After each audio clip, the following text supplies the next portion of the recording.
आदाब नाज़रीन, पल पल न्यूज़ से मैं हूं आपका मेज़बान नदीम अकरम। जहां बात की जाए कि अभी अभी हुए इजराइल के बाप अमेरिका के मिलिट्री बेस पर हुए हमले की जो सटीक निशाने पर गिरा है और भयंकर तबाही जो है वो खासतौर पर अमेरिकी मिलिट्री बेस में देखने को मिली है। वहीं बात की जाएगी इस रिपोर्ट में कि कैसे हिजबुल्लाह भी लगातार इजरायली सैन्य ठिकानों को निशाना बना रहा है और भयंकर तबाही मचा रहा है।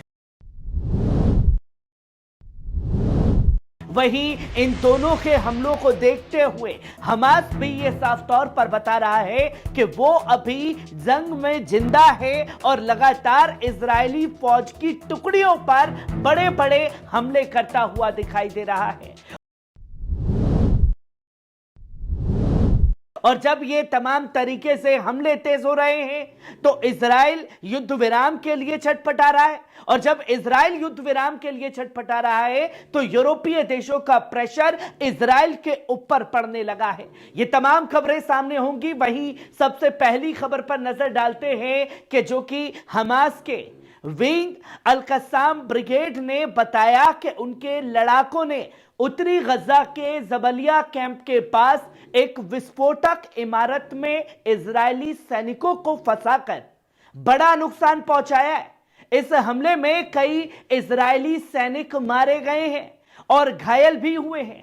अल कस्साम ब्रिगेड ने यह साफ तौर पर कहा कि उन्होंने जबालिया के पास 2 इजरायली मार्कवा टैंकों को यासीन 105 मिसाइल और जमीन में लगाए गए बम से निशाना बनाया है। इस्लामिक जिहाद के अल कस्साम ब्रिगेड के विंग के सराय अल कुदूस ने भी यह घोषणा की कि उन्होंने गजा के पूर्वी हिस्से में स्थित इजरायली सैन्य ठिकाने फजा पर 107 रॉकेट दागे। वहीं इजरायली सेना के प्रवक्ता ने बताया कि गजा के केंद्रीय हिस्से में हुई झड़पों में उनका एक रिजर्व सैनिक गंभीर रूप से घायल हुआ है। इजरायली चैनल 7 के जानकारी ने दी है कि 7 अक्टूबर 2023 को गजा बॉर्डर पर हुए हमले में घायल डवडून यूनिट के एक सैनिक की मौत हो गई है। गजा और इजराइल के बीच तनाव लगातार बढ़ता जा रहा है। इस ताजा संघर्ष में दोनों पक्षों को भारी नुकसान हो रहा है। वहीं हमास ने यह बता दिया कि वो इस जंग में अभी भी जिंदा है। वहीं आप दूसरी खबर अपनी स्क्रीन पर देख सकते हैं। सीरिया में अमेरिकी सैन्य ठिकानों पर रॉकेटों की बारिश।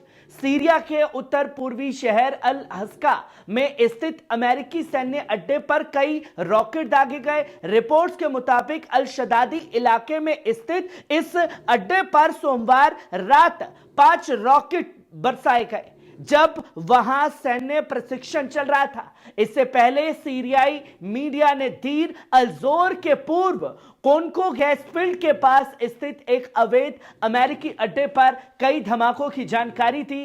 सीरियाई सरकार ने बार बार कहा है कि अमेरिकी सेना पूर्वी और उत्तर पूर्वी सीरिया में अवैध रूप से मौजूद है और देश के तेल संस्थानों को लूट रही है। गजा पर इजरायली हमले के बाद से क्षेत्र में अमेरिकी अवैध सैन्य अड्डों पर हमले तेज हो गए हैं। सीरिया और आसपास के इलाकों में ऐसे हमलों की संख्या लगातार बढ़ रही है। यह घटनाक्रम क्षेत्र में बढ़ते तनाव और अमेरिका की अवैध उपस्थिति पर सवाल खड़े करता है, जो कि यह तय हो चुका है दोस्तों, यह जंग जब भी रुकेगी तो मिडल ईस्ट से लात मार करके अमेरिका को भगाने का काम किया जाएगा। वहीं तीसरी खबर आप अपनी स्क्रीन पर देख सकते हैं, जो कि अल जजीरा के रिपोर्टर और लेबनानी सूत्रों ने बताया कि मंगलवार को हिजबुल्लाह और इजरायली सेना के बीच दक्षिण लेबनान के कई गांवों और कस्बों में शदीद झड़पें हो रही हैं। हिजबुल्लाह के रॉकेट और ड्रोन हमलों ने उत्तरी इजराइल में नुकसान पहुंचाया है, कई लोगों को घायल कर दिया है, जो कि आप नक्शे के आधार पर देख सकते हैं कि कहां कहां झड़पें ये चल रही हैं। वहीं खयाम कस्बे में इजरायली टैंकों ने उत्तरी इलाके में गोलीबारी की।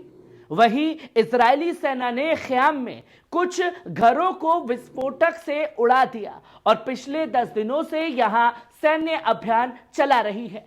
हिजबुल्लाह ने एक मरकवा टैंक को गाइडेड मिसाइल से निशाना बनाया, जिसे टैंक का चालक दल मारा गया है या घायल हो गया है। जो टुकड़ी इसके साथ मौजूद थी वो सब की सब ढेर कर दी गई है। वहीं पश्चिमी सीमा के शमा और तीरा हरफा कस्बों में भी झड़पें लगातार जारी हैं, जहां इजरायली वायु और तोपों से बमबारी हो रही है। वहीं बेयादा और नकुरा में इजरायली सेना की बढ़त की कोशिशों से नाकाम रही है। यहां फिलहाल सतर्क शांति बनी हुई है, जो कि 5 अक्टूबर से इजरायली सेना दक्षिण लेबनान के सीमावर्ती गांवों में जमीनी अभियान चला रही है। हालांकि हिजबुल्लाह के कड़े प्रतिरोध के चलते इजरायली सेना को भारी जान और माल का नुकसान उठाना पड़ रहा है, जिसकी तस्वीरें लोगों के सामने हैं। वहीं सीमाई इलाकों में झड़पें जारी हैं, जबकि लेबनान में संभावित युद्ध विराम पर चर्चा भी तेज हो रही है, जो कि एक प्रेशर लगातार बनाया जा रहा है कि आपके बस की बात नहीं है कि हिजबुल्लाह का सामना कर सके। वहीं आप चौथी खबर अपनी स्क्रीन पर देख सकते हैं। लेबनान युद्ध विराम पर इजराइल के ऊपर प्रेशर, अंतर्राष्ट्रीय दबाव बनाया जा रहा है। यूरोपीय संघ के विदेश नीति प्रमुख जोसेफ बोरेल ने आज अंतर्राष्ट्रीय समुदाय से अपील की कि वे इजराइल पर लेबनान में युद्ध विराम समझौते को मंजूरी देने का दबाव डाले। रोम में G7 की बैठक के दौरान बोरेल ने कहा कि यह समझौता इजराइल की सभी सुरक्षा जरूरतों को पूरा करता है और इसे लागू करने में कोई बहाना नहीं होना चाहिए इजराइल का। बोरेल ने साफ तौर पर बताया कि लेबनान ने निगरानी समिति में फ्रांस को शामिल करने का अनुरोध किया है, लेकिन इजराइल ने इस पर आपत्ति जताई है। लेबनान के डिप्टी स्पीकर एलियास बू साब ने कल कहा कि अब कोई बड़ी रुकावट नहीं है जब तक इजरायली प्रधानमंत्री बेंजामिन नेतन्याहू अपना मन नहीं बदल लेते। उन्होंने बताया कि निगरानी समिति में 5 देशों को शामिल किया गया है, जिसमें अमेरिका अध्यक्षता करेगा और फ्रांस भी सदस्य होगा। समझौते के तहत इजरायली दक्षिण लेबनान से अपने सैनिकों को हटाएगा और 60 दिनों के भीतर लेबनान की सेना सीमा पर तैनात रहेगी। वहीं इजराइल ने अमेरिका से यह सुनिश्चित करने की मांग की है कि अगर लेबनानी सेना संदिग्ध गतिविधियों को रोकने में असमर्थ होती है तो इजराइल अपनी सैन्य कार्रवाई की स्वतंत्रता बनाए रखे।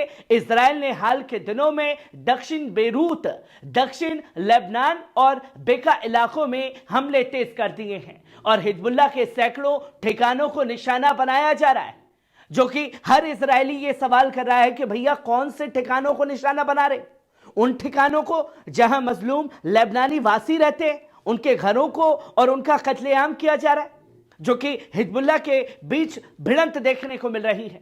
अमेरिका ने अपने दूत एमोस हॉकस्टिन के माध्यम से की कई महीनों से शांति वार्ता की कोशिश की है ताकि दोनों देशों के बीच में संघर्ष खत्म हो और युद्ध विराम लागू हो सके। जहां युद्ध विराम पर अंतिम निर्णय आज इजरायली सरकार की बैठक में लिया जा सकता है, जिसकी तस्वीर लोगों के सामने है कि कैसे शदीद झड़पें हो रही हैं और जगह जगह अब अमेरिका को भी इसका सामना करना पड़ रहा है और इजराइल भी इस चपेट में जूझ रहा है, जिसे यह लगता था कि दुनिया की ताकत उसके साथ है, पर मुजाहिदीन के जज्बे ने, उनके जुनून ने यह बता दिया कि ताकत कोई भी सुपर पावर नहीं होती, बस जंग के मैदान में आपके अंदर लड़ने का जज्बा होना चाहिए।